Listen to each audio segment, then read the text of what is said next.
Hi, everybody. Welcome back to Live at Question Period with David Krayden. That's me. Thanks for joining me today. Let's get those numbers up. Let's like this broadcast. YouTube suppressed the broadcast yesterday in a huge way. Man, that just teased me off when they do that. I know you guys are faithful. Thanks for watching.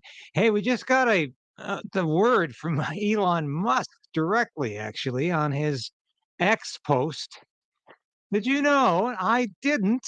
I have been broadcasting now for 3 or 4 weeks about the Online Harms Act, Trudeau's latest censorship bill that has a thought crimes component in it. It's retroactive. So if there's anything in our past that might be construed as hate speech, we can be liable. We can be charged. We could be found guilty of spreading hate speech and committing a hate crime. Incredible. I want to talk about CBC briefly here. There was a great confrontation in the Heritage Committee yesterday between Rachel Thomas, the Alberta MP, conservative Alberta MP from Lethbridge, as she went head to head with CBC President Catherine Tait. Now, if you looked up in the dictionary the definition of fat cat bureaucrat, and this is nothing, and this I'm not talking about her physicality, talking about a overpaid bureaucrat, you'd see a picture of Catherine Tait in there. What the hell is this woman doing as the president of CBC? Here they are. They got another $800 million in the last budget. Now they're getting $1.4 billion a year to run this crown corporation, and they keep running it into the ground, even though all this taxpayer money. Let's listen to some background on Rachel Thomas confronting Catherine Tait about these executive bonuses they hand out. Now, they handed out so many executive bonuses, they couldn't afford to pay the salaries of the other folks. So that's when they started laying people off. They won't have to lay as many people off now because the government has given them more money to pay the executive bonuses. But let's listen. Remarks. One of the statements that you made is that is that, of course, you outlined some challenges that the CBC faces. I should also outline, though, that every other media outlet in this country doesn't start off with 1.4 billion taxpayer dollars at the start of the year. So while you might look to, play a bit of a card there in terms of poor me, let's start off with the fact, and that is, compared to other outlets in this country that are conducting themselves to perform at a higher standard than the CBC in many ways, they're not starting off with that. So I think that's an important point that needs to be acknowledged right off the bat. Ms. Tate, we're here to talk about job cuts and bonuses, or you prefer to call them performance awards. And so my first question for you is, you've had 2 months to think on it.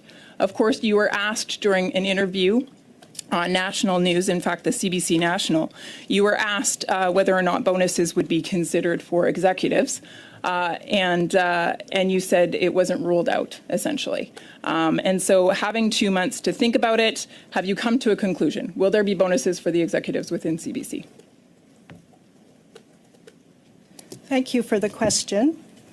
I just want to clarify the reality of the obligations of the public broadcaster. Of course, we have the privilege of a very, very generous parliamentary allocation, which, by the way, has not substantially increased in over 30 years. And during that time, we have added to traditional and radio, traditional television and radio, with digital services on all platforms. So we're operating with the same budget that we had 30 years ago. And where we get the same pressure as our colleagues in the private sector is from, in fact, the third of our budget that we earn in commercial revenues, which are absolutely vulnerable to the vagaries of the market.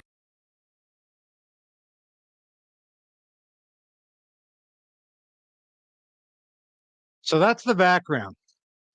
So Tate was back again yesterday before the Heritage Committee, before Rachel Thomas. And you know what? She couldn't say whether she's going to get an executive bonus this year. They all got their executive bonuses last year. But for the current fiscal year, watch Catherine Tait squirm. Watch this useless bureaucrat try to worm her way out of this. I'm curious, are you going to be awarded a bonus for 2023? As I said at the time, Madam Chair, as I said at the time, we have a process which is very rigorous. After internal deliberations with the Board of Directors at our June board meeting, once we've had a chance to present the audited financial statements, there will be a discussion, and we will inform employees at that time of the decision that is taken. Ms. Tate, an access to information was put forward by the Taxpayers Federation and asking for those 2023 bonus amounts. The CBC responded by saying that they would provide those, but not until May 10th. Today is May 7th, and so I'm curious if 3 days prior you would be able to give those numbers here. I'm sure you have them. You just have not agreed to release the documents yet. However, I did write you a letter. I gave you a heads up, so I'm curious if you'd share them here. And I thank you. I thank the honourable member from Lethbridge for the opportunity to clarify a lot of misinformation that has been circulating regarding performance pay in 22-23. To be clear, CBC Radio-Canada... I think there might have been a misunderstanding. I'm not asking about 2022. I'm asking about 2023. The fiscal year 23-24? I'm asking about the fiscal year 2023. That decision with regard to bonuses was made in March. Those are your words. You Point of order, Madam Chair. Decisions would be made. Madam Chair, just for clarification, is Ms. Thomas asking about the fiscal year 22-23 or 23-24, just so that for avoidance of doubt? It's not a point of order. That's not a point of order, Madam Chair. Well, but I think he's clarifying the question, so it's a point of clarification. I think Ms. Tate wishes to know what year you're referring to. Years go from 1 year to another, April to April. I trust my time was stopped. Yes, the time is stopped. Thank you. I'm referring to the fiscal year of 2023, which ended in March of 2024. So that's actually the fiscal year of 23-24, and for that year, we have not issued any performance pay because we have not yet reviewed the final results of the year that ended on March 31st, 24. So, Ms. Tate, you are head of the management team. You confirmed at our last committee meeting that it is you and your management team that make that decision with regards to bonuses that are given out. You confirmed that that decision is made at the by no later than the end of March of 2024. And you then made the comment that the board would have to sign off on that recommendation in June. So I understand that the sign-off is coming up, but you do know what the recommendation is. So as of the end of March of 2024, what is the recommendation for your 2023 bonus? As I've said previously, these conversations are subject to internal deliberations by the management team to the Board of Directors. We have not had that conversation with the Board. That is scheduled for June 12th and 13th. We will have that conversation, at which point the final results will have been audited and reviewed by the Auditor General. We don't simply precipitously announce results when we haven't had the privilege of the auditor and our internal audit process.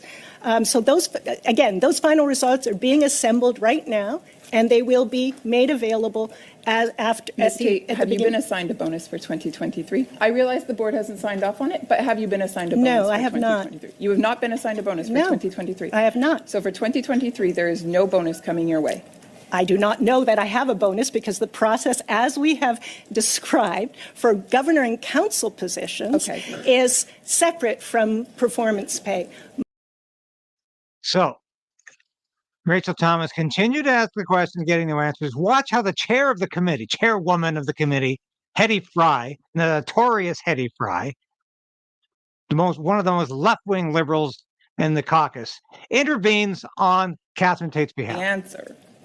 I absolutely do not know the answer until I've had those deliberations with the Board of Directors. I cannot preemptively say what the results of a future conversation will be. Sure, 39 seconds. You know what the recommendation is. You know what the recommendation is going forward to the board. I think I've repeated myself enough to say these are matters that concern the organization that operates at arm's length like all Crown corporations, and I have to be respectful. You did confirm that you are the senior member of the management team, which makes the decisions, and then those decisions get recommended to the board, which you are a member of the board.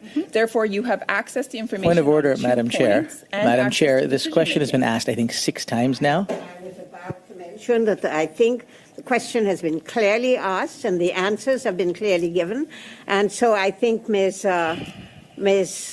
Thomas has got, she's got literally about 2 seconds left. Finish. So, Chair, I just point of I guess, response to the point of order, since you're ruling it in favor. I just want to be sure then, no repeat questions are permitted at this table is the ruling of the Chair? I don't think that was what the member suggested. I think he suggested that the question had been repeated over and over. Okay. The witness So had answered over and over, and it was getting to be repetitious because the question was the same and the answers were exactly the same. Thank you. Point of order, Chair. Thank you. I'm just looking for a ruling. What would be the number of times that would be appropriate to repeat a question? There is no set number of times, Okay. but as a chair, Thank you, I Chair. may decide Thank you, Chair. on how the meeting Thank moves you, Chair. forward. There is So there's Hetty Fry intervening with her little mask on, afraid of that COVID getting into the committee room. Oh, incredible. It's $1.4 billion. We need to defund the CBC as soon as we have a new government. Now, Poilievre has been very consistent on this. When he ran for the leadership of the Conservative Party of Canada, he made it clear he supported defunding of the CBC. He's made that clear at every Axe the Tax rally that I'm aware of. Certainly the ones I've attended, he made that clear. He reiterated his promise, his pledge to defund the CBC. It's not just the $1.4 billion in savings. It's the fact that this is a corrupt organization. It's got some great journalists, and they can do just fine on their own without the government and without taxpayers doing it. But it's got an upper echelon that is just glued to taxpayer money. It just thinks it's entitled to huge salaries that no media outlet in the private sector would ever offer upper management or middle management. It's absurd. It's obscene. It's got this change. And that's exactly why I showed you this, to show you, here's a chief bureaucrat. This is a woman who considers herself a deputy minister or a director general, at least, beyond reproach, beyond complaint, beyond criticism. How dare these conservative members question the CBC and its sacred duty, its sacred task of bringing news to the Canadian masses, of strengthening democracy in Canada. It's all BS. But I wanted to mention before we go to question period, this Online Harms Act, as I said at the beginning of this broadcast, we now know that it's retroactive.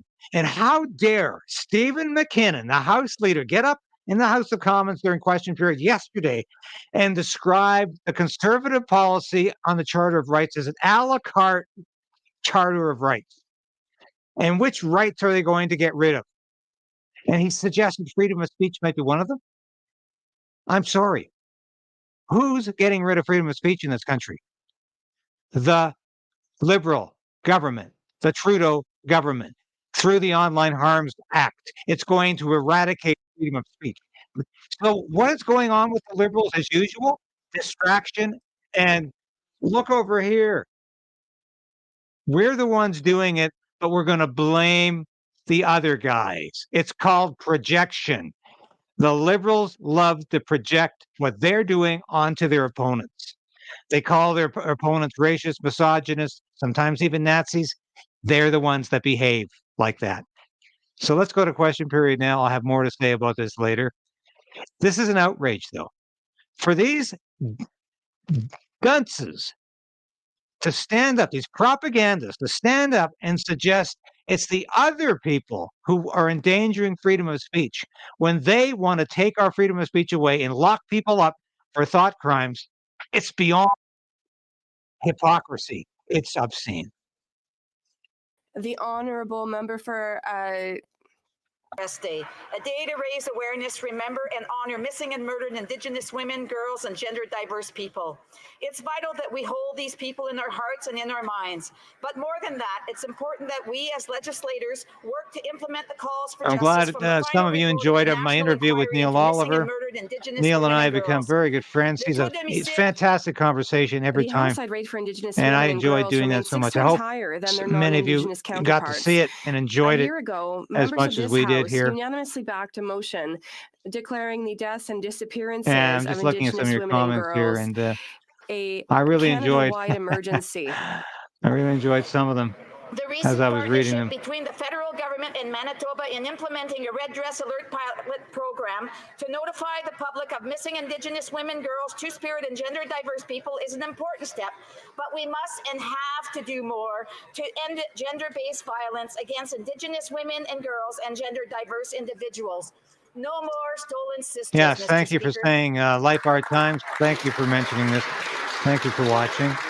I really enjoyed it. The Honourable Member for Salaberry-sur-Roi. Mr. Speaker, history buffs will remember that on the I'm night just of going May to show some of your 7th, comments while we 1944, wait at for the the height of questions the to Second begin World here. War, the frigate They're running HMCS over time again. Valleyfield was torpedoed by a German ship, taking the lives of 125 crew members. In a scenario worthy of a blockbuster, the Valleyfield carried a top-secret decoder that allowed the Allies to send each other secure strategic messages. All this history is uncovered, shared, and highlighted by an exceptional man from Salaberry-sur-Roi, Lieutenant Pierre Lefebvre. Good point, His Colleen passion for Morrow. naval history It led was a him to erect great a interview. I monument enjoyed to talking the to HMCS Kyle, Valleyfield in and 2000, I hope we become good friends. bringing together survivors of the attack He'll be for on the again event. in a month He or so. also I hope founded the I'm going to at Valleyfield least the Sea last. Cadet Corps 329. And I On also the eve wrote of a his follow-up retirement from article the in the Armed Forces after Post-Millennial about 46 the years of interview. You're service, going to have a chance to I would read like that. to acknowledge Mr. Lefebvre's work and thank him for his involvement in our community. Thank you, Pierre. So please tell your friends and family about this live TV broadcast. Let's push those numbers up. This Liberal government isn't worth the cost, and neither is the CBC. Under the leadership of the CEO, There she is Tate, again. viewership is down, trust is There's down, Rachel and revenue Thomas. is down. But despite this abysmal performance, the Liberal government has awarded Ms. Tate by extending her contract and granting another $60,000 bonus. That's more than most Canadians make in an entire year. Yeah. Another $15 million was handed over to the executives as more bonus money. And after this, the CEO had the nerve to come to committee and claim that the CBC is chronically underfunded, and then announced that she would be cutting 800 jobs. Then, just weeks ago, the Prime Minister announced that he would be giving $140 million more to this same failed institution, which means now the CEO can continue to give herself and the top executives big fat bonuses. Right. And this greed and incompetence is exactly what is dragging this organization down. Common sense conservatives are calling on the Liberal government to instruct the CBC to stop awarding themselves big fat bonuses. Yeah. The honourable member from Vancouver, Granville. Well Mr. said, Speaker, Rachel. May 3rd commemorated World Press Freedom Day, a day when we celebrate journalists for the work that they do, the risks they take to keep us informed. They pay a high How price, ironic Mr. Speaker, is this from one? attacks by authoritarian regimes to This criminal is the government enterprises. taking away Journalists press freedom. risk life and limb pursuing truth. They buy This year, off the the price media. was high. The deadliest year on record. 115 journalists dead in conflict zones. The word press emblazoned on their flak jackets, sharing stories that we need to hear. Hundreds more languishing in jail. While the leader of the opposition and others, as we've just heard, boast about putting for sale signs on the CBC, many around the world are putting up gravestones instead. It's a short trip from rhetorical attacks to the press to What the hell does one have to do with the As other? journalists perish in jails and newsrooms dim their lights, truth and fiction become harder and harder to distinguish. I am proud to be part of a government that stands with journalists, champions facts over misinformation, and reinforces the democratic values which we hold dear. Oral questions, questions orales. There we go. The leader of the opposition.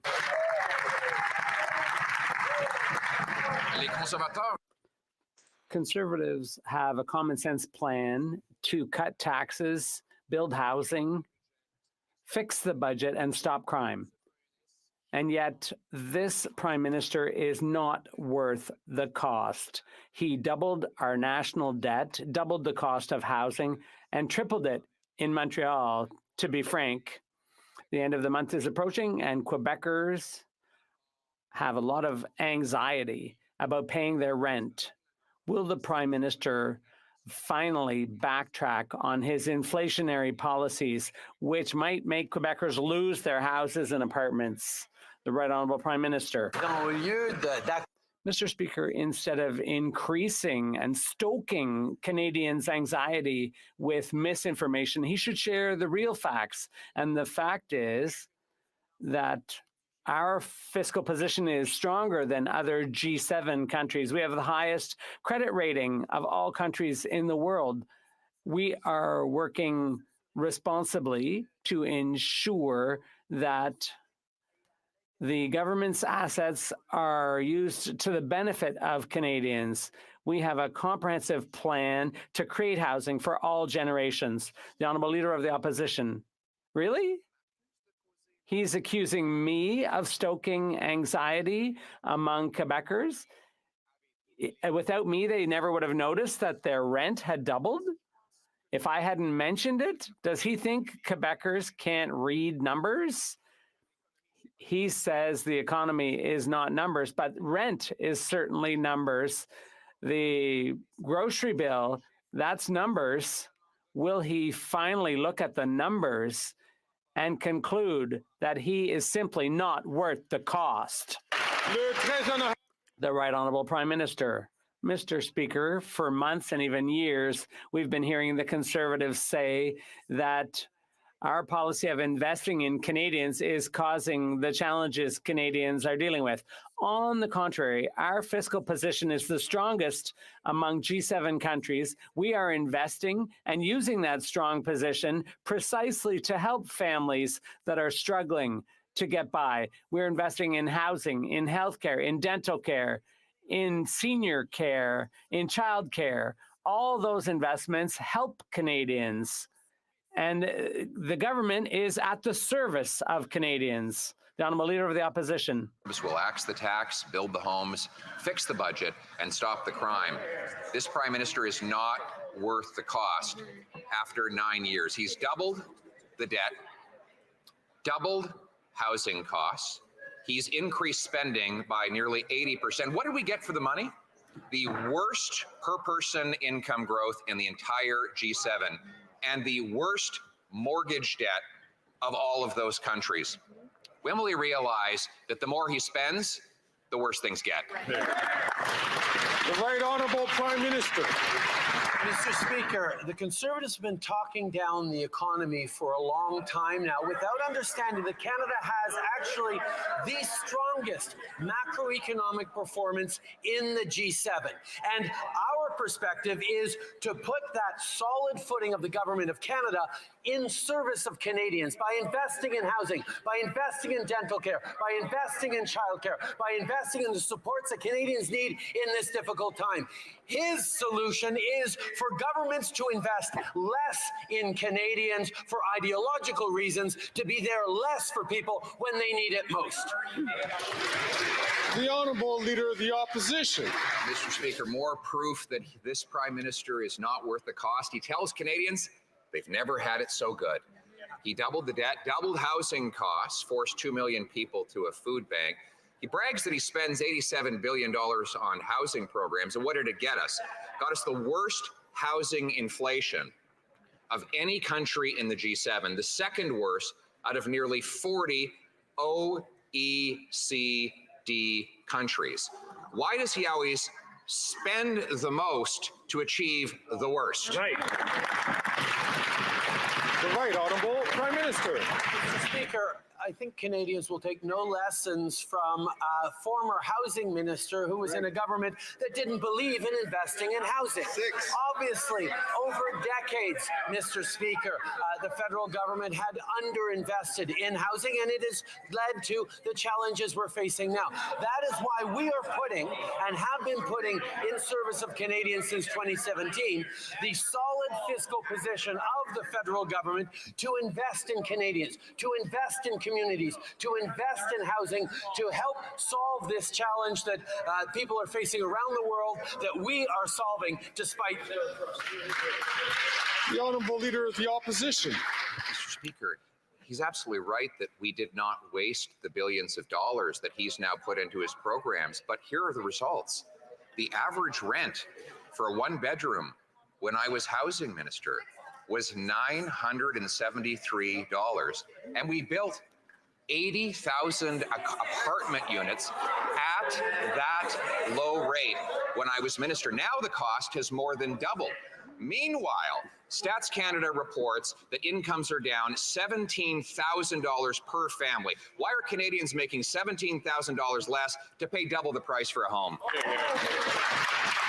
The Right Honourable Prime Minister. Here's the question Canadians should be asking the Leader of the Opposition.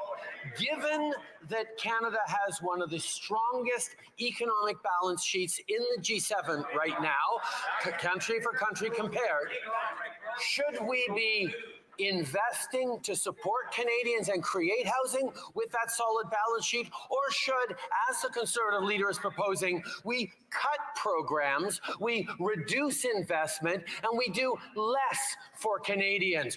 We should be putting the strong fiscal position of this government in service of Canadians. That's what we're doing. That's what he opposes. The honourable member for Belleuil-Chambly. Mr. Speaker, yesterday the Prime Minister appeared to condone the insulting comments of one of his members that have reverberated around the Francophone world.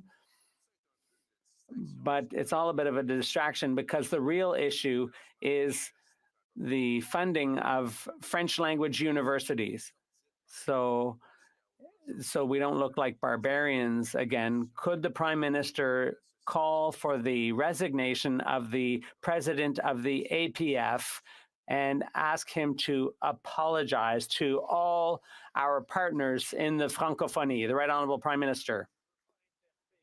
I wouldn't like to interfere with the poetic arguments of the leader opposite, but the fact is that it's been known for a long time.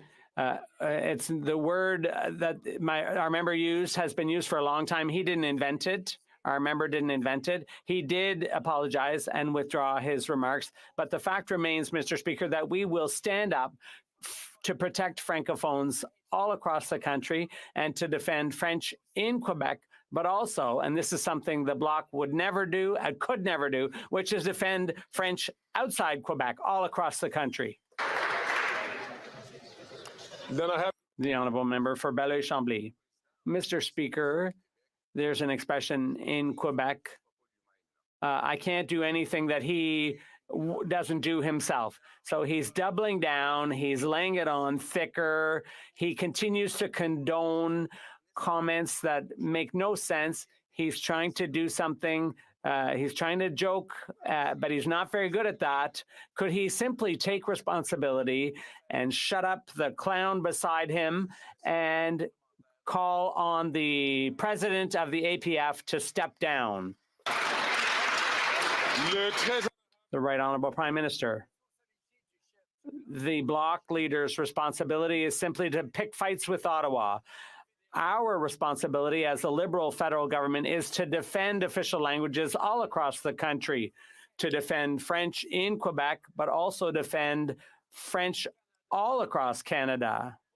We will stand up and remain to defend language minorities all across the country, but it shouldn't surprise anyone that the most recent bugbear of the Bloc Québécois is to attack Franco-Ontarians. Everyone knows that they don't like Francophones outside Quebec.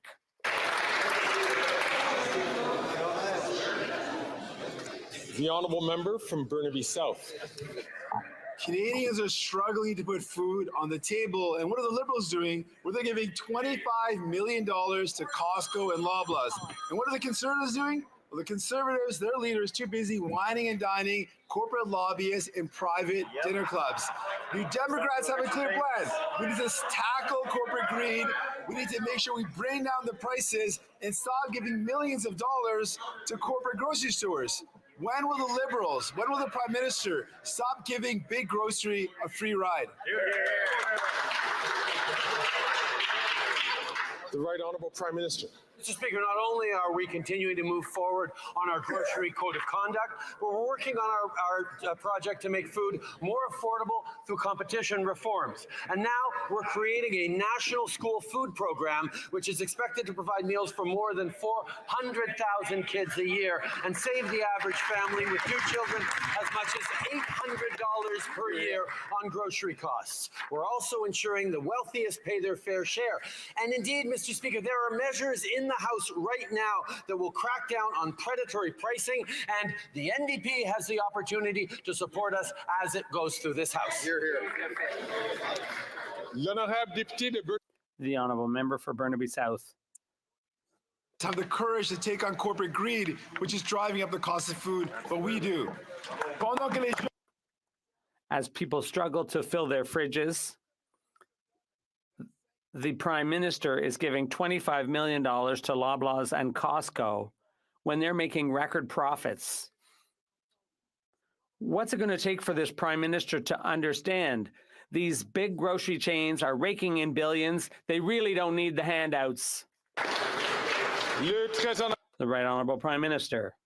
Mr. Speaker, not only are we continuing with the code of conduct for grocery stores, we're also making reforms to competition that should help bring prices down. We also are launching a national food school program that should help 400,000 school kids every year and allow families to save up to $800 per child. There are measures in our fall economic statement before the House now, which should do away with abusive pricing, and the NDP can help us get those measures passed. Opposition. Mr. Speaker, the NDP leader was just asking about why the Prime Minister gave tens of millions of dollars in corporate handouts to powerful grocery chains. The answer, of course, is that he voted to let the Prime Minister do that. Not a single penny of that money could have gone without the vote of the NDP coalition partner. But we learned something else, that this might have been due to the influence of the NDP leader's spokesman and brother, whose company is a lobbyist for Metro. Would the Prime Minister support an investigation into whether or not the NDP leader's spokesman and brother has been unduly influencing the leader of the NDP? The Right Honourable Prime...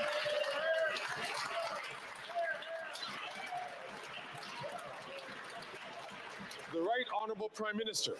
Mr. Speaker, we can see very clearly that all the stories out about the lobbyists' connections with the Leader of the Opposition are actually hurting the Leader of the Opposition, which is why he's asking those questions of the NDP.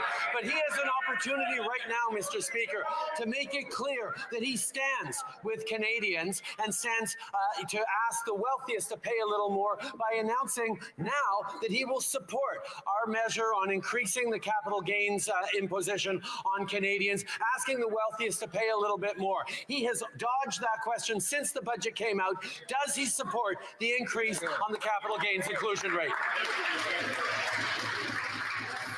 The Honourable Leader of the Opposition. Mr. Speaker, I do support the Prime Minister paying more tax on the trust fund where he sheltered all of his money. Absolutely.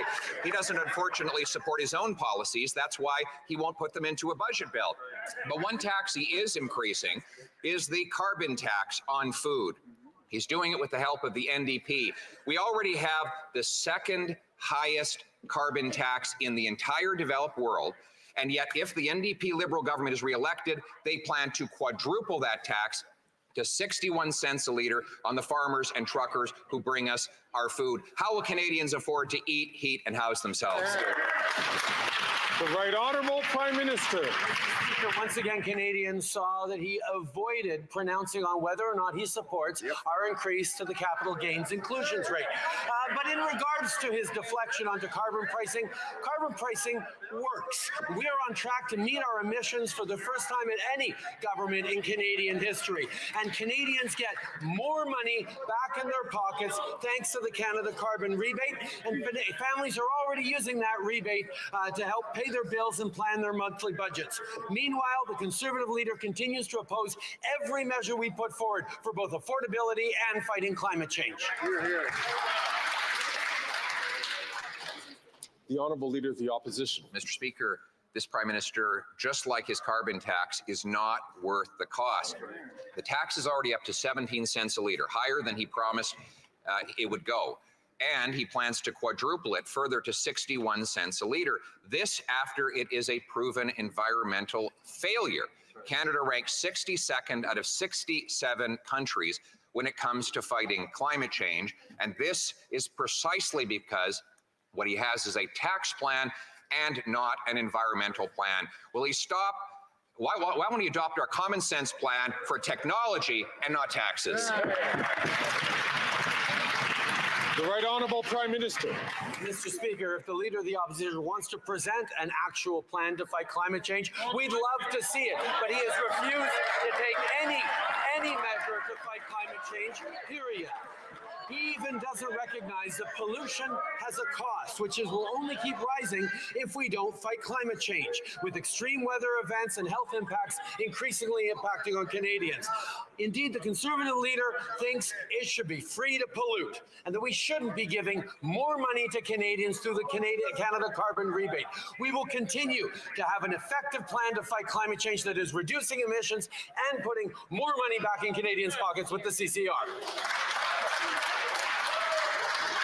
The Honourable Leader of the Opposition. Mr. Speaker, since the Prime Minister introduced his carbon tax on the farmers who grow the food and the truckers who ship the food, it has raised the price on all who buy the food, with a record-smashing 2 million visits to food banks every single year. 50% of Canadians buying food past best before dates. 20% of them have gotten sick as a result of it. The Prime Minister promised that he was going to help the middle class and those working hard to join it. Now, the so-called middle class can't afford food in homes. Is that what he meant by help? Yeah. The Right Honourable Prime Minister. Speaker, according to the Parliamentary Budget Officer, 8 out of 10 Canadians, middle income and lower income Canadians primarily, do better with the Canada Carbon Rebate that lands in their bank accounts 4 times a year because of the price of pollution. But if the leader opposite actually cared about affordability and supporting vulnerable Canadians, he'd be standing up to support our measure on dental care, which has now delivered dental care to 30,000 vulnerable seniors across this country already in just a few weeks. He would be supporting our initiatives to help families. He'd be supporting our initiatives to help with childcare. The Honourable Leader of the Opposition. Oh, we have to do this all over again with him. The Parliamentary Budget Officer produced a report. I'm going to read the title so that he can Google it right now, Mr. Speaker. It is called the Parliamentary Budget Officer's Report on the Distribution of Costs and Benefits under the Carbon Pricing Program. He can look at page 3, where every single province that has the tax sees middle-class Canadians and 60% of families paying more in tax than they get back in benefits. Why won't he get to know the facts and axe the tax? The Right Honourable Prime Minister. As opposed to the Leader of the Opposition's campaign to simply axe the facts, we are going to continue to stand with the science, the evidence, the research, the economists who have all pointed out, including the Parliamentary Budget Officer, that the Canada Carbon Rebate puts more money in the pockets of 8 out of 10 families in the jurisdictions across the country in which it is, and is effective in bringing down our emissions while creating economic growth as we invest in cleaner technology and good jobs and careers for the future. We have a plan for the economy and the environment. He does not. Just going to ask the members, please. I know sometimes that members don't like hearing the question or the answer, but I'm asking all members, please, the only one who is standing up to, recognized by the Speaker, has the right to stand up and to ask a question. The Honourable Leader of the Opposition. Mr. Speaker, with his comedy routine, I was going to say that he shouldn't quit his day job, but actually, he should quit his day job.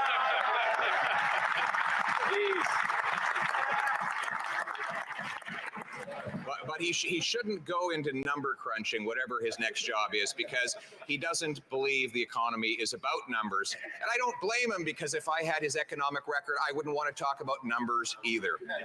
But it might help him to go to the library and quietly study just a little bit. Will he commit to reading page 3 of the Parliamentary Budget Officer's report, which demonstrates Canadians pay more than they get back in the tax? The Right Honourable Prime Minister.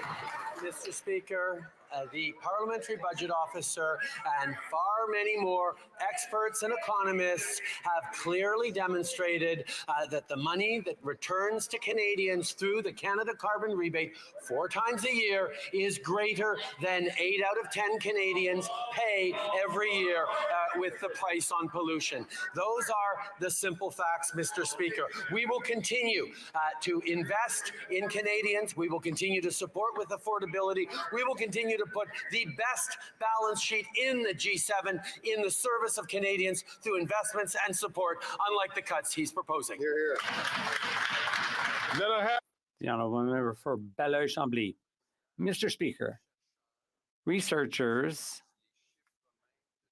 using data from StatsCan, according to the Prime Minister, are people trying to pick a fight. But people who insult Quebec and cause the entire Francophonie to ask questions, is he not picking a fight himself and just defending his little buddy?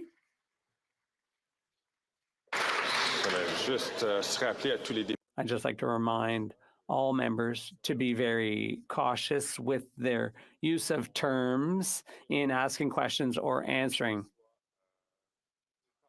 Let's make sure everything's parliamentary. The Right Honourable Prime Minister. Mr. Speaker, the member apologized and withdrew his use of the term cabron.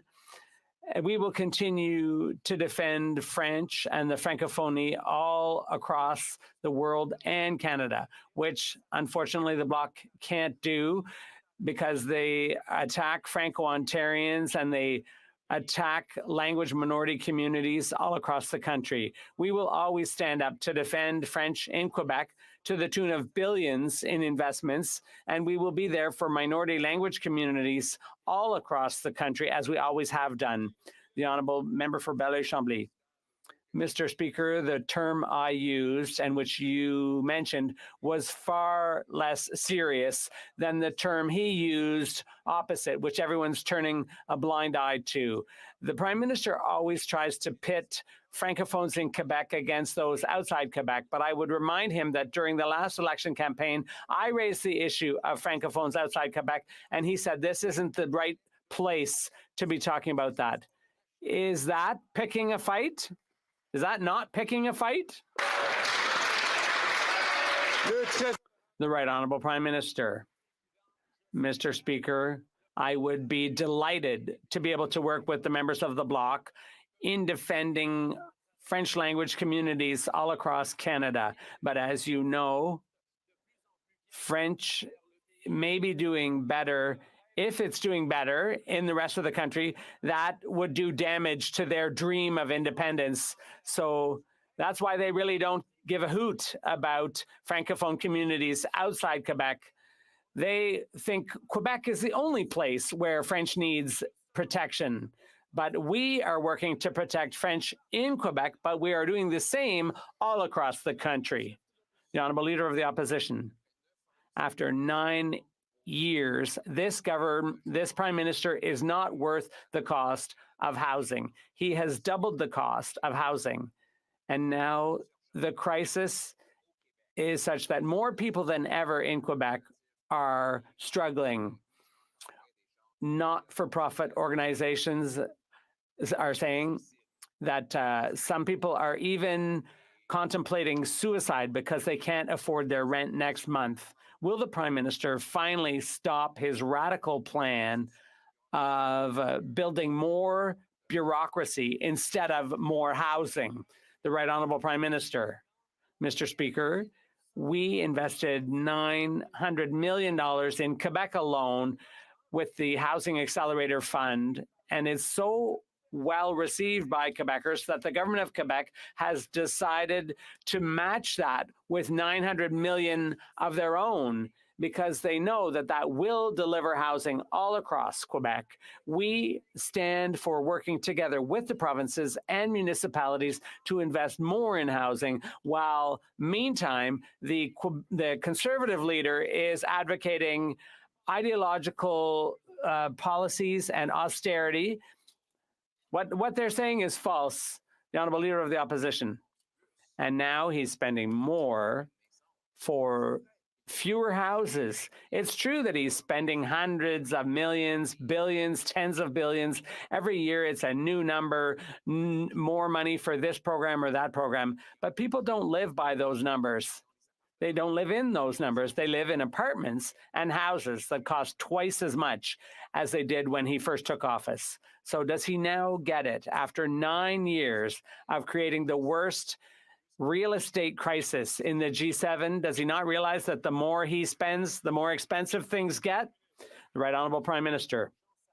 Mr. Speaker, people know full well that our investments in housing take years for the effects to be felt. And while he was housing minister under the previous government, they spent virtually nothing on housing for 10 years. They made no investments in housing. And now we're supposed to be surprised that in 2015, 2016, 2017, we started to see a housing crisis. It's because they underinvested for too long in housing. We are there to invest in communities and help Canadians out. The Honourable Leader of the Opposition. Mr. Speaker, I celebrated the fact, not admitted the fact, I celebrated the fact that our programs were much less costly and accomplished much more. The average rent was $973 a month, and now it's almost $2,000 a month. It used to take 38% on average for monthly bills, and now it's up to almost 64% of a person's income goes to paying the bills. Will he not admit that it's not just because the programs are expensive doesn't mean they're good? The Honourable Prime Minister.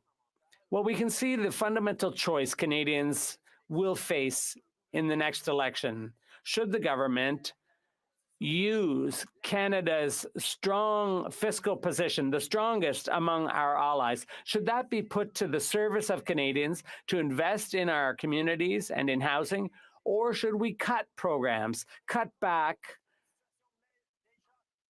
to make our fiscal position even stronger, even though it's already the strongest in the G7? He's advocating ideological cuts and austerity instead of helping Canadians with what they need. Let's let Canadians make the choice. The Honourable Leader of the Opposition. Mr. Speaker, ever since he started his big spending programs, interest rates have increased. When you double the national debt, that drives interest rates up. Imagine. And everybody can see that that's the result. And that's why Canada has the highest mortgage debt and the highest housing costs in the G7. Will he not follow my common sense plan, dollar for dollar spending and reduction to reduce inflation rates? The Right Honourable Prime Minister. Mr. Speaker, because of our sound fiscal management, inflation is coming down into the target range set by the Bank of Canada, and interest rates will also start coming down in the months to come. We're almost sure of that. And the Leader of the Opposition is mixing two things up: our very strong fiscal position and the situation of Canadian families who need more help. I am proposing that we use our strong position to help Canadians, but according to him, the government should cut back on services to Canadians, and he is wrong.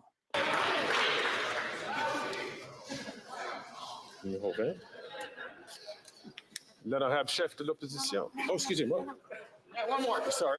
You'll forgive me. You'll forgive me. Sometimes the speaker listens very carefully to the debate and loses his place because he's listening to the substantive arguments which are being put forward by both sides.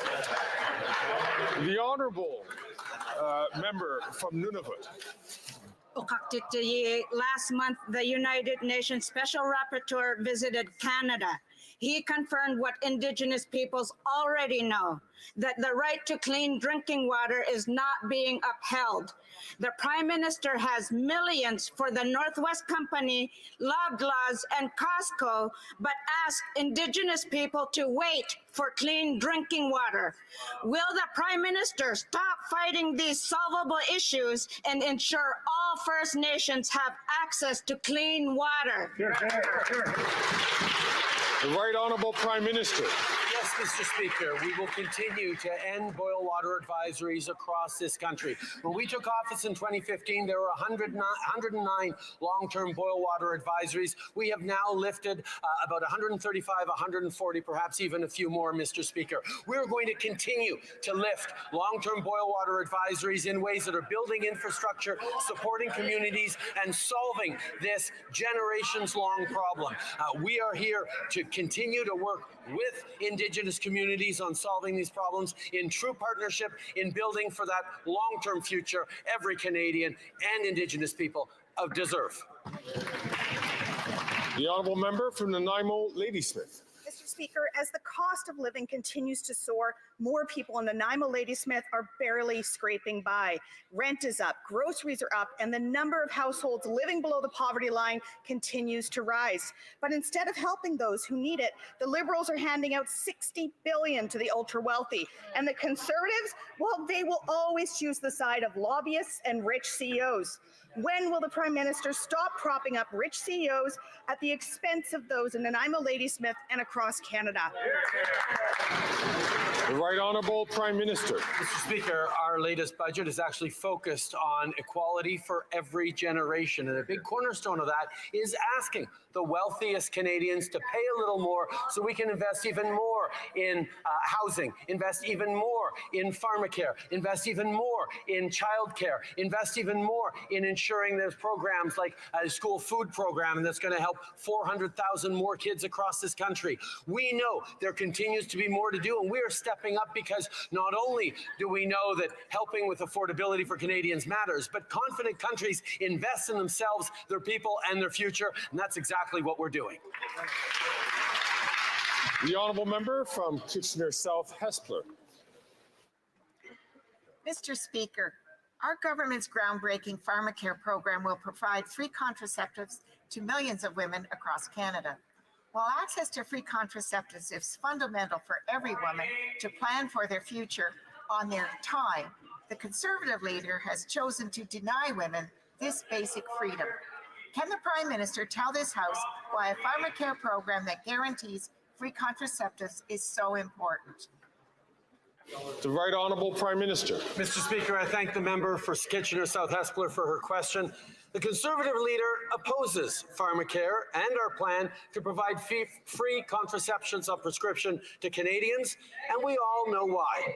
That leader and his caucus's ideological objection to reproductive freedoms is putting all Canadians at risk.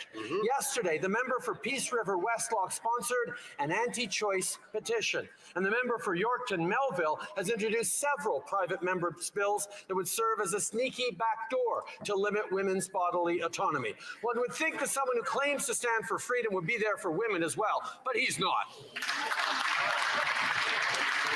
The Honourable Leader of the Opposition. After 9 years, this Prime Minister is not worth the cost. Drugs, crime, and disorder are rampant, and they offer care to children, and some people have to think about moving because a man died of an overdose in front of an early childhood care center. Will the Prime Minister listen to the mayor of Montreal, who wants to legalize hard drugs, as he did in British Columbia. Is that what he's going to do? The Right Honourable Prime Minister. Mr. Speaker, it's shameful to see the leader of the opposition instrumentalize tragedy to fearmonger and to raise funds for his party. Mr. Speaker, the reality is that they're wrong about the facts. There is no one in this country beside the leader of the opposition who is talking about legalizing hard drugs. Our approach is based on science, compassion, and a public health approach. That is what people need. They need housing and services and assistance, and that's what we're delivering. The Honourable Leader of the Opposition. His government got it back on. Thank you. Legalizing drugs. They did it already. They legalized hard drugs in British Columbia, and the NDP in that province pulled back just before their election. Now, the Prime Minister has in his possession an application from the City of Toronto to repeat the same nightmare in that city. The minister responsible says that application is, quote, dormant, not dead, dormant. Dormant means asleep. Isn't that really the Prime Minister's plan, to wake it up after the election so that he can impose the same thing on Toronto he did in BC? The Right Honourable Prime Minister. This will be interesting. It's shameful to see the Leader of the Opposition misleading this House, misleading Canadians for his own fundraising political gain. There is nobody in this country talking about legalizing hard drugs, with the possible exception of members of the Conservative Party themselves. Mr. Speaker, our approach is focused on a public health approach grounded in science, compassion, and community safety. We're talking about the wraparound services like housing, mental health treatment, harm reduction that is helping people around the country, and we will continue to work with provinces and jurisdictions in their approach. The Honourable Leader of the Opposition. More lies. He's playing word games again. He pretends that there's a difference between legalization and decriminalization. Basically the same thing, but we'll use his word. He brought in decriminalization in British Columbia, which led to a 380% increase in overdose deaths, 2,500 deaths last year, the worst death count in any province's history. So will he A, admit that his decriminalization in BC was a deadly disaster, or B, admit that he plans to do it again right across the country, everywhere after the next election? The Right Honourable Prime Minister. Don't even talk about him being here. The opposition was suggesting I did my homework. You'd think that on an issue that the Leader of the Opposition is making so much fundraising money off of, he would have actually done his work and realized there is a difference between legalization and decriminalization, and that's one that really matters. We, yes, responded to a request for a pilot project by British Columbia to continue to try and approach and new approaches in solving this toxic drug overdose epidemic, and we will continue to work with British Columbia as we have, as they choose to make adjustments to their pilot project, because we know saving lives and keeping communities safe is the most important thing. The Honourable Leader of the Opposition. Mr. Speaker, I just asked now 4 times whether he plans to replicate in Montreal, in Toronto, or anywhere else the radical experiment that he's had to backpedal on in British Columbia. Now, how's he going to respond to this? Answer the question. He has a request from the Montreal mayor, the Toronto City Hall, and we don't know what other municipalities. So okay, the mic is on. He believes the experiment was a disaster, or B, he plans to repeat it. Which is it? The Right Honourable Prime Minister. Mr. Speaker, I have answered this question many times by saying that the only way we move forward on any proposals across this country around decriminalization or other methods to support to fight the toxic drug overdose is when provinces step up and actually ask for it. Failing that, we will not be moving forward on any modifications. However, there are provinces that are choosing to reduce their harm reduction measures, and we will continue to increase harm reduction and public health responses to overdoses and safe supply supply issues right across the country. My mic is not. Why do people get? My mic is The on. honourable There's no member way it for can be off. Villeray-Chambly. Mr. Speaker, now let's talk about extremism. Last week, there is a leader, a party leader in this House who was expelled for the use of the word extremist, and he did not apologize. Today, the Prime Minister is commending his friend for having used exactly the same word to witnesses, guests at a committee. Is this a double standard, or is he going to also expel his crony from the Francophonie Parliamentary Assembly, the Right Honourable Prime Minister? Mr. Speaker, as I said earlier, I expected the member to apologize and withdraw his remarks, and that's exactly what he did. At the same time, Mr. Speaker, we're going to continue to defend the French fact across Canada and in the world with our participation in the Francophonie, with our conviction that not only do we have to protect both our official languages across the country, but we also need to be there to invest in and protect French in Quebec. And we're the first government to have done so, and we're going to continue to be there to protect French throughout the country. The honourable member for Villeray-Chambly. I just heard him say that both official languages have to be protected. Where does English need to be protected? Next summer in Montreal, there's going to be the equivalent of a Francophonie Parliamentary Assembly in Montreal that's going to be chaired by his buddy. But I think I've understood, Mr. Speaker, for the Liberals, they're trying to tell everyone that French is fine in Quebec and they don't have to do anything. That's just to appease English Canadians, isn't it? The Right Honourable Prime Minister. On the contrary, Mr. Speaker, we are the first government, the first federal government, to recognize that we have a specific responsibility to protect and help in the protection of French in Quebec. What a complete waste of time. No other government Billions of before dollars to ours prop up a language. has done this, and that's because we recognize that we have to do more to And that's all the protect Bloc can talk French. about today. But unlike the Bloc, Blockhead. we are not only focusing on French in Quebec, we're going to continue to protect it across the country. In Acadia, we're going to do it in Ontario, in Manitoba, in the north, across the country. The Honourable Leader of the Opposition.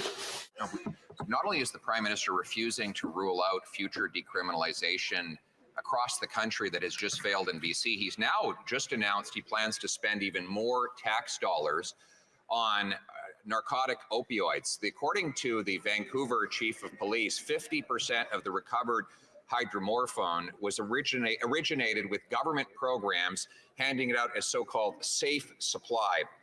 This program has led to a 166% increase in drug deaths across the country since it was brought in. Why won't he accept my common sense plan to stop giving out deadly drugs and start giving out treatment? The Right Honourable Prime Minister. Mr. Speaker, the Leader of the Opposition proposes to return to the failed Harper-era approaches on opioids that their own former advisor, Benjamin Perrin, called obsolete and immoral. Mr. Speaker, over the past number of years, we've invested in a compassionate, science-based, evidence-grounded approach that includes harm reduction, that includes approaching with a public health lens on this. It also includes investing in housing, in mental health supports, in frontline workers, in addiction treatment and recovery programs. These are the things that move us forward, Mr. Speaker. You see, if the government sells you the drugs, they're safe. If you get them on the street, they're bad. There were 60% fewer overdose deaths. This problem accelerated after he brought in these radical programs that are not done anywhere else to give corrupt pharmaceutical companies money to hand out more drugs. David McAvoy, an addiction outreach worker right here in Ottawa, says that he witnesses the so-called safe supply clients diverting their taxpayer-funded drugs to the black market, and that they are given, quote, an insane quantity of drugs. Will the Prime Minister stop giving out insane quantities of heroin-grade opioids and start bringing treatment so we can bring our loved ones home drug-free? That's a very good point. This is insanity, this drug I policy. don't know that any Canadian would think that adding more ideology to our approach to public health, dealing with the opioids epidemic, is a solution. And yet that's the only thing that the Conservative Party seems to offer. We will continue to be grounded in a compassionate, science-based approach that works with local partners, that attempts to provide the kinds of wraparound services, whether it's housing, whether it's healthcare, whether it's addiction treatment and recovery, whether it's culturally appropriate services for those who need it. We will continue to be there to help heal people, not imprison them. Yeah. Put the whole... The Honourable Leader of the Opposition. They are there to help kill people right now. That's exactly what they're doing. And, Mr. Speaker,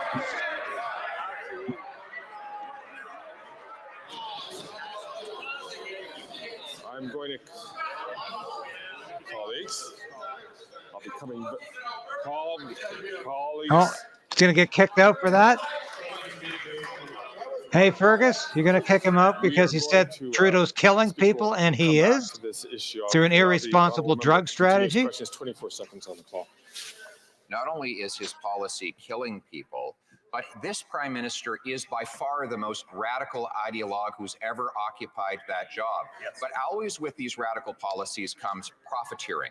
The companies that are making the money off of the opioids that are funded by Canadian taxpayers, and it is indeed sick, Mr. Speaker. Will the Prime Minister agree to release all of the contracts for those pharmaceutical companies? The Right Honourable Prime Minister. Mr. Speaker, we are facing right across the country a toxic drug and opioid epidemic that is taking lives left, right, and center, that is hurting communities, that is hurting family members who are losing loved ones at an alarming rate that is something we need to respond to. And we have continued to work jurisdiction by jurisdiction in thoughtful ways to try and do everything possible to both keep communities safe and to keep families from suffering these further losses and support people struggling with addiction. We will continue to be grounded in evidence and support. Right on. The Honourable Member what a from cop out. Woodbridge. Mr. Speaker, as you know, more Canadians are now renting than ever before. These renters, many of whom are seniors or on fixed incomes, face rising rents and renovation threats. Can the Prime Minister tell this House what our government is doing to help them stay?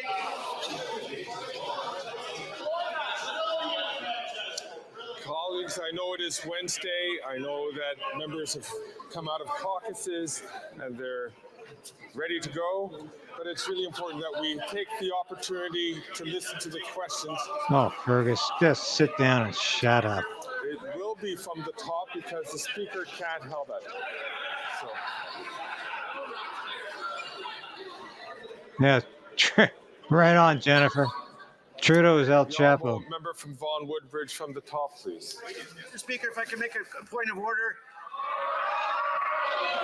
No, the Honourable Member is an experienced member. He knows that there are no points of order during question period. The Honourable Member can raise a point of order after question period. The Honourable Member from Vaughan Woodbridge from the top, please. Mr. Speaker, as you know, more Canadians are now renting than ever before. These renters, many of whom are seniors or on fixed incomes, face rising rents and renovation threats. Can the Prime Minister tell us about asking what for our it? government is doing to help them stay in their homes? Your government's doing nothing. Stable accommodation. Yeah. Get your minister up to thank you for the question. The Right Honourable Prime Minister. Mr. Speaker, I agree with the member for Vaughan Woodbridge that more needs to be done for renters. That's why we're unlocking well over 600,000 new rental homes across the country for the middle class, investing $1.5 billion to keep affordable apartments affordable, and introducing a new Renters' Bill of Rights to protect renters. The Leader of the Opposition doesn't seem to worry about renters. He was housing minister in a government that pulled out of housing. And now he wants to raise the taxes on apartment construction and continues to delay debate on his own housing proposal because he knows it doesn't measure up. We will not rest until we level the playing field for renters. You've leveled the playing field. We're all in poverty. Leader of the Opposition. That's what you've done. After 9 years, this Prime Minister is not worth the corporate crime and corruption. According to the Criminal Intelligence Service, there is $113 billion a year of money laundering.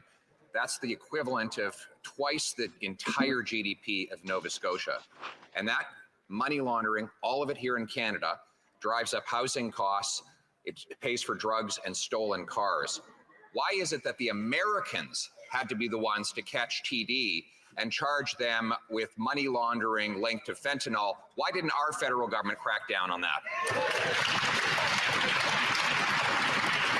The Right Honourable Prime This Minister. country is so screwed up. This is obviously a very concerning situation. We're making sure that all the appropriate authorities are properly engaged. We know that we need to continue to invest in our national policing. We need to continue to invest keep on in your our investing. intelligence services, and that's exactly what this government has been doing and will continue to do. Blah, Unlike the previous blah, Conservative blah, blah. government that cut policing, that cut intelligence services, we will continue to be investing in keeping Canadians safe, in countering the rise of organized crime, and in making sure that people are confident about the future we're growing into. Yes, all of these questions are scripted. Akasha. Leader of the Opposition. I was there. Monsieur le Président. I was there in question Mr. period Speaker, coordination. The Liberal That's what member it's for called. Glengarry Prescott Russell used crass language to Quebec witnesses who had come to defend the French language. This is not just a Liberal member. He is also the chair of the Parliamentary Association of the Francophonie, in fact, a diplomat representing Canada. He has only one single choice, and that is to resign. Will the Prime Minister call for the resignation of this member to show respect for La Francophonie?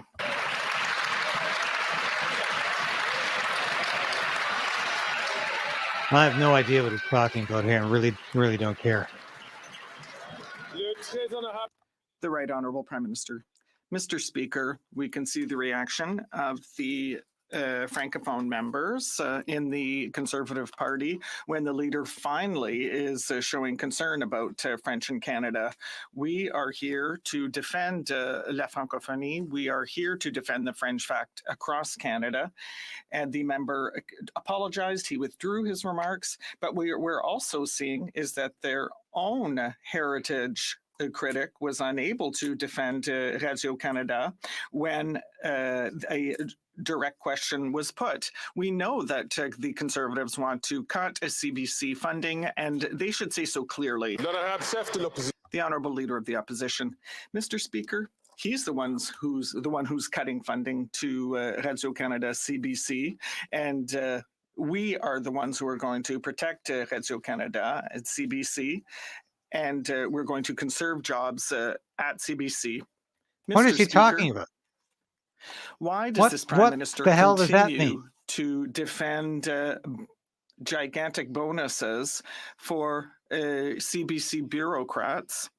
Because Canadians want nothing to do with this. Why don't they protect Radio-Canada services instead of bonuses? Why is Pierre Poilievre just saying he's going to preserve the CBC and Radio-Canada? What the hell did that mean? There is no one who speaks French in this country who thinks that the Conservatives are going to defend Radio-Canada. That's a joke. They know full well. I hope it's a joke. The ideological opposition of the Conservative Party to public broadcasters is deeply rooted, and they know full well that the cuts to CBC Radio-Canada are going to come if a Conservative government is elected. And that's why they know that they have to fight the Conservative ideology. But I urge the Conservative leader to say in English what he has just said in French. Cutting is the same as defunding. He had better make that clear. From Sudbury. Monsieur le Président. Mr. No, Speaker, I did not like that comment from Poilievre. Don't defend Poilievre because he's a conservative. Is a fundamental right. If he weasels out of defunding the CBC, he's he's going to be in Can the Prime political Minister explain trouble. to this House why women and only women should decide on what happens with their body and on their futures? The Right Honourable Prime Minister. Mr. Speaker, I'd like to thank the member for Sudbury for her question. The leader of the opposition is playing political games with the Canadians' rights and freedoms, and it is clear that he's not going to protect women's rights to abortion. He boasted about using the notwithstanding clause to trample on the rights of Canadians, and women's right to choose should not be debated in this House in 2024, but because of him, it has come up. I hope that tomorrow all of the Conservative caucus will be here in the House for Canadians instead of going out let's to not oppose parse abortion. words about the Canadian difference between women cutting deserve and better. defunding. If you're defunding the organization, you're sure as hell cutting it. You're cutting its funding. Give their very best to serve And our that's, country and if Canadians Poilievre every day. wants to But weasel out of time and this, time I'll again, tell the you, Liberals this is show trouble them for him. disrespect. The union He has had been better be blindsided by this consistent. government's new rules forcing workers Don't suggest back you're to the going to be office when they assisting don't the even have enough CBC and space Radio for them. Canada. For a government that claims Say you're to going to care about defund workers, them. they give zero Clear. regard for their well-being. Can this government tell us if they've consulted with the union on these changes, or did they act unilaterally without any respect for workers? The Right Honourable Prime Minister. Mr. Speaker, this was a decision by the professional public service. This is a reflection on the need to continue to deliver high-quality services for Canadians. I don't carry move water beyond for the any pandemic. political party We or know, any political that there leader. were some extremely difficult times, and we know Do the that right Canadian thing, public say service the right members thing, stepped you up got to my support. extraordinary degrees to help Canadians Betray through the us, pandemic. betray We will Canada, continue to betray ensure, Canadians, that our public betray your service core is, supporters. delivering at the level necessary You don't for all have my Canadians, and we support. will work with unions and all public servants to make sure that happens in the right way. Now, that was a The honourable stupid member from comment Kitchener that Centre. came from his communications department to be today. said that the climate crisis we're in requires Moderate a it a bit reduction in here. oil consumption. You would think then that when this government speaks of a great national project, they'd be speaking about fully electrified high-speed rail. Instead, sadly, they're proudly celebrating $34 billion of our money being wasted to accelerate the crisis, building a pipeline to export some of the world's dirtiest oil. When will this PM realize that climate leaders don't build pipelines? What a racist face. Right Get Honourable off Prime the Minister. stage. Speaker, this project was in the national interest. It would mean more jobs, more GDP, more capacity to pay for the transformation of our economy to be lower emission, and it is fully factored into Canada's climate plan. With the project now completed, the federal government got the job done, but I'll be honest, it's not in the federal government's intention to continue to operate a pipeline. We look forward to divesting it to partners. Here, here, here. Well done. And as the end of question period comes, I wish to draw the attention. I wish to. Anyway. Thanks for watching today, folks. That was interesting at times. Disappointing session. I'll tell you why. It started off really good. And I think Poilievre's remarks about Trudeau and the government killing people. In fact, I'm going to put out a post about that right away. I think that was very important. Very good.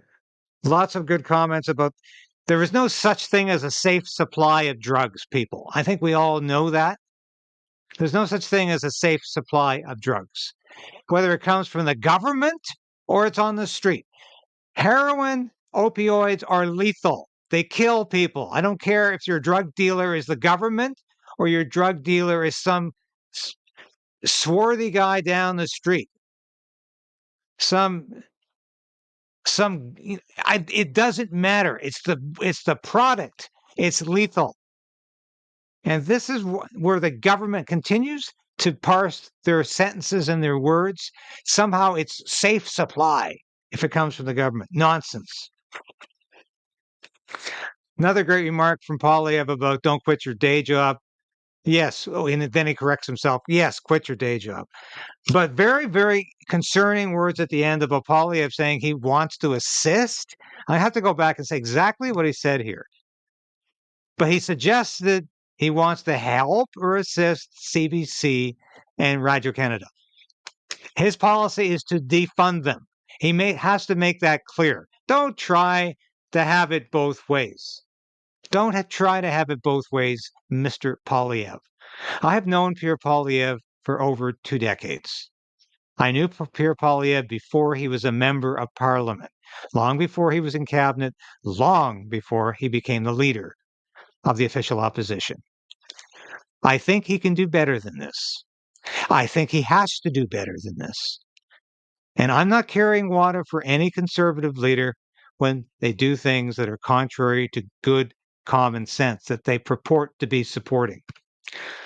So thanks for watching today, folks. I'll be back again tomorrow. And please, if you haven't watched my interview with Neil Oliver, it's on his podcast. We did this about a week ago. It was so enjoyable. Lots of people have enjoyed watching it, and I hope you do too. Thanks for watching again today.